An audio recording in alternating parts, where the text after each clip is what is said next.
Hey everyone, in this tutorial, I'll show you how to make flyers in Affinity Publisher in 2026. So if you want to create promotional flyers for events, businesses, or social media, this beginner guide will help you step by step.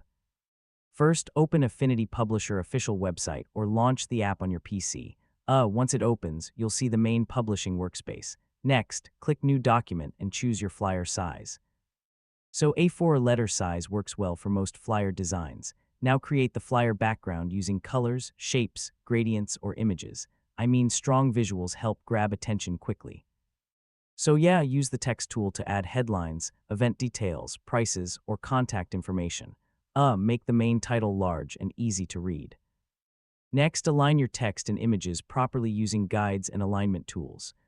Clean spacing makes the flyer look more professional. Finally, click File and then Export to save your flyer. So export as PDF for printing or PNG for digital sharing. And that's how to make flyers in Affinity Publisher in 2026. Once you learn the basic layout and text tools, creating professional promotional flyers becomes much easier.